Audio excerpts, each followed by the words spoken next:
Welcome to Open House. So appreciated that you're here today. I know this is not how we normally meet, but welcome to Open House here. So if you're looking for Mr. Langevin's Photo 1 class, you are absolutely in the right spot.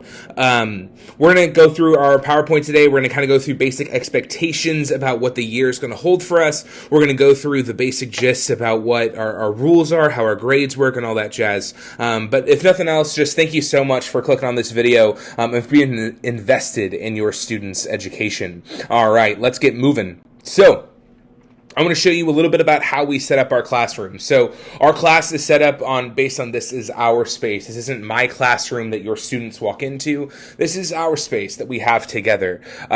It's super important to me that students understand that their education is a gift to them from people that they've never met. That tax dollars, that society has gotten together that says the tax dollars are worth it, that they, as students, are worth it, that they deserve a good education, and particularly in the arts. And I think that's a really great thing that Seminole County does. And so, one thing I just want to instill, this is how our students start off the year, this is how I want you to start off the session with, is just that our learning environment is our learning environment. It's important that we treat this like a gift, because it truly is. And I think that's a beautiful thing about Seminole County. So a few ground rules that we cover out throughout the year. We talk about respecting the educational process, that it is also a gift to be really, really bad at something and not have the expectation of being good at it. I think that's really awesome that there is a class and that classes are set up for students to not have to know anything, that they can come to a photo, they can come to some of our art classes and just try it on, right? That's a really neat thing. And so it's, for a lot of our students, there's so much pressure put on them from society, from everybody saying that they have to be the best at what they do.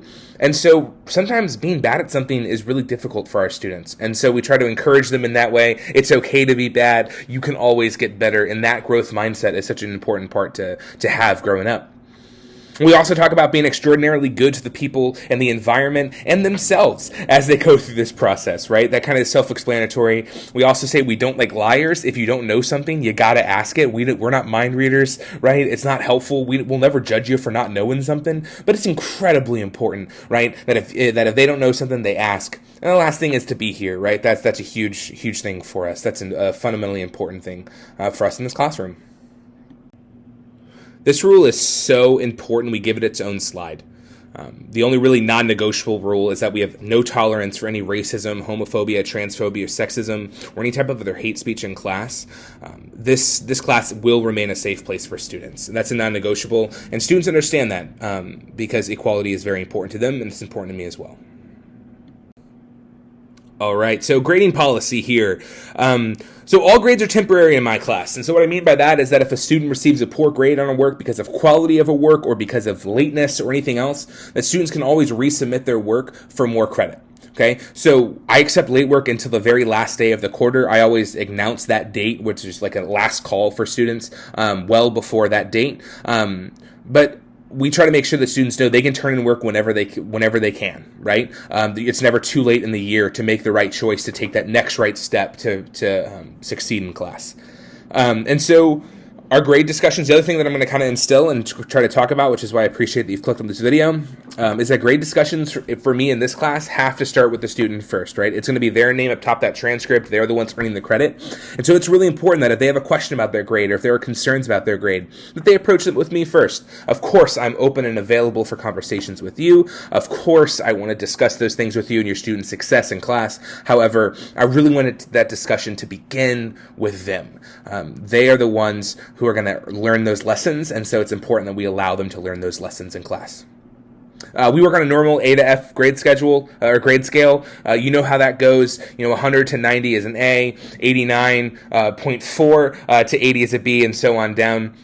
80% of their grade, it comes from assignments that we assign in class. We don't have any homework, which is great. 20% of it comes from the exams, which are going to be vocabulary quizzes that we do at the end of the first 9 weeks. And then their final project, which is going to be a culminating project, them presenting themselves as a creative professional in class. And so very excited for that. And that always comes around Christmas time. So that'll be exciting for them to complete.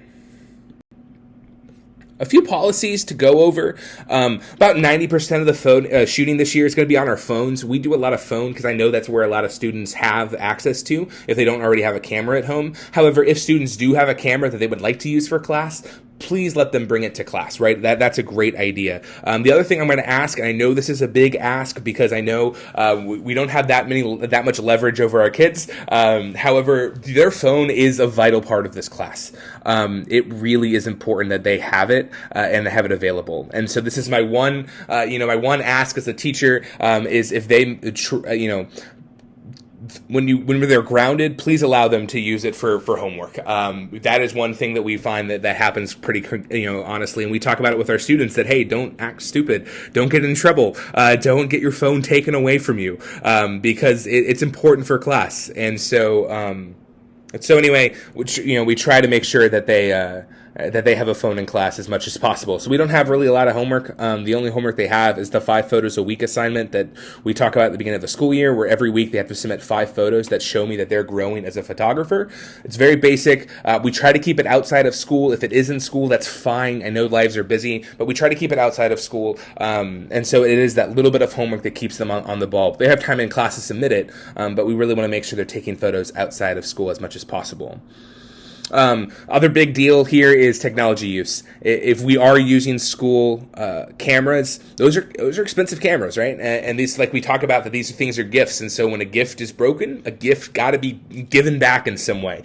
And so in that way, we do follow the you break it, you buy it situation. Our cameras cost anywhere between $200 to about $1,000, and our camera lenses cost anywhere between $700 to $1,500. And so it's very important that students treat the school equipment with respect, and so it's the same deal. If they're going to borrow the camera or rent the camera, which we do have options available for them, they can come talk to me about those options. They sign it basically saying that they're responsible for that if anything happens to it. The other thing we talk about is that if you shoot outside during the day, please make sure you keep your voices down low, that you're not disrupting class. And this is one thing I wanted to add in here to talk about at Open House, but we really try to keep our students engaged creatively, right? So we say the ABCs, always be creating. We want them to write pointlessly. We want them to take too many photos. We want them to intentionally daydream. We want them to be creatively engaged in the world around them, because if they are, we notice that their art gets better, and photography is that art for them. And it's also a very marketable art, if we're going to be honest. And so we want them to make sure that they can be as engaged as possible, to hit those levels, to hit that time to where they can really be in that good headspace that can create some good art. All right, so we talk about supplies for class. A digital camera is great, but that smartphone honestly is even better. So if they have a smartphone, please have them bring it to class. Of course, resources at home, I totally understand that. If they don't have phones, that's absolutely fine. That's why we have cameras in class for students. But we really do, if there is the availability of the smartphone at home, we really try to have them sign it or use that technology the best way they can. We also want them to have a notebook in class for notes. A folder is helpful to keep for organizations, but as long as they have a process that they like, that's fine. We also talk about, we like them to use pen in class because erasing mistakes is natural, but it's really a terrible thing to do. It teaches a really bad lesson that your mistakes are something to be embarrassed about, that should be hidden away from things. Really, your mistakes are your best teachers, and so we try to teach them to keep those things out. It's all right.